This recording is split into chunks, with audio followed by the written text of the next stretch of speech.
And now our series, Healthy Living, celebrating men and women who have made health a priority in their lives. Just when Sandy DeMille thought she had it all, a loving husband, an adoring son, her fairy tale story took an unexpected turn. Watch.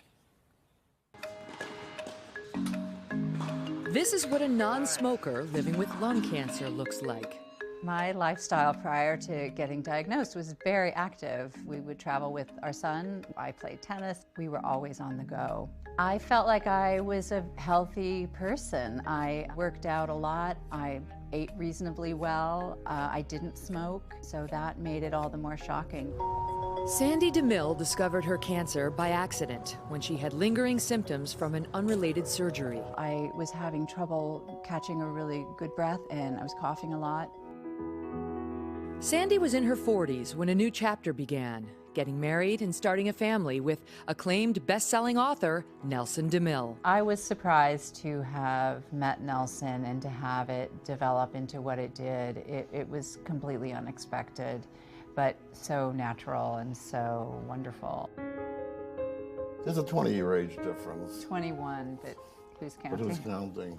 You think about marrying a woman who's very, very healthy, 20 years younger than you, and I'm the older one who lifestyle could probably use some improvement. And when you think about the future and having a son, it was me who was supposed to go first. Not her, sorry. You never cry. Their son James was an inspiration. I really strove to keep things as normal as possible. When I was on chemo, it's physically very difficult, and to have something to make you get up and walk, it was really helpful to have him and to know that I had to get up and be a mom. Remission is not a cure. Every year that goes by, we're saying, great, another year, another year. She's 3 years now since diagnosis. The diagnosis that has changed this family's life, but has not broken their spirit. And on this last day of Lung Cancer Awareness Month, Sandy and Nelson DeMille are with us now. It's emotional watching that, right? I teared up myself, yes. I'm proud to call you friends in addition to guests today. Sandy, I remember this when it happened, but in your recollection, the day they tell you you have stage 4 non-small cell lung cancer, what goes through your mind?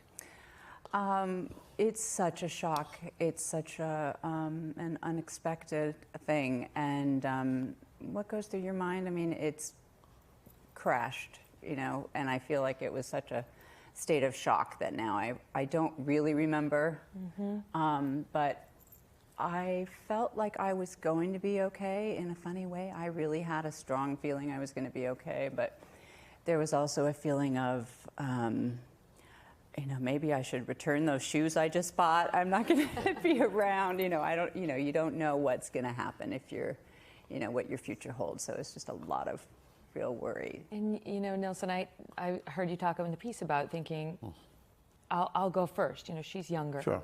And the next thought, of course, was of James. Right. You know, and the future becomes clouded. I mean, I was obviously at the hospital when she was diagnosed with a biopsy, and I remember feeling anger. And you say, life is not fair. And then you say, yes, life is not fair. I mean, of all the people, this beautiful woman with a child.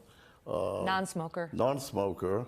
And not only non-smoker, but very athletic. I mean, she did everything right, ate right, and, you know, exercised. And I'm the one who, you know, could use a little improvement in that area. But you know, so you feel angry. You feel, well, you know, life is unfair.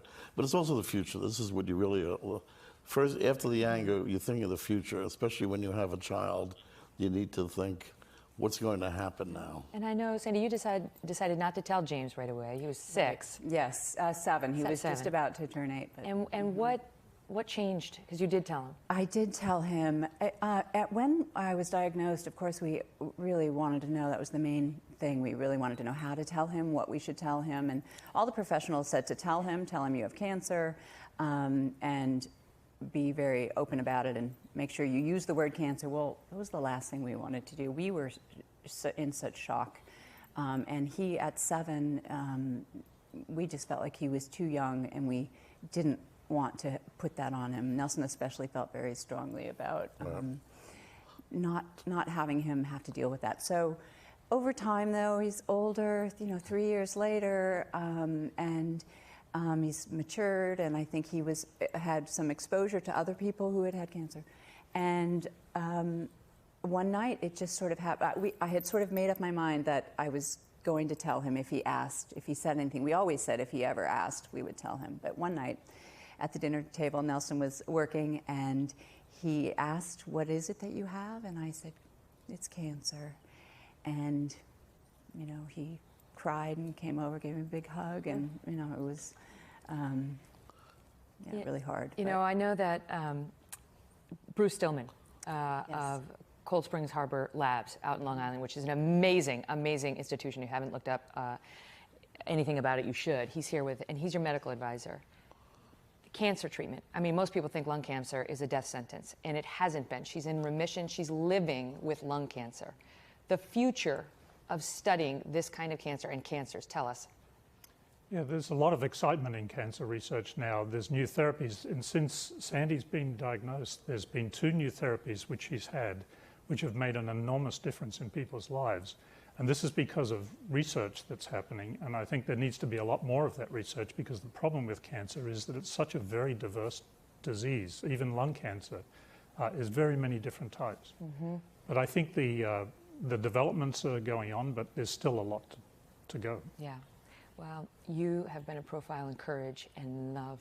Thank you for telling your story. Thank you, Megyn. So much love to you both. Thank you so much for Thanks, raising awareness.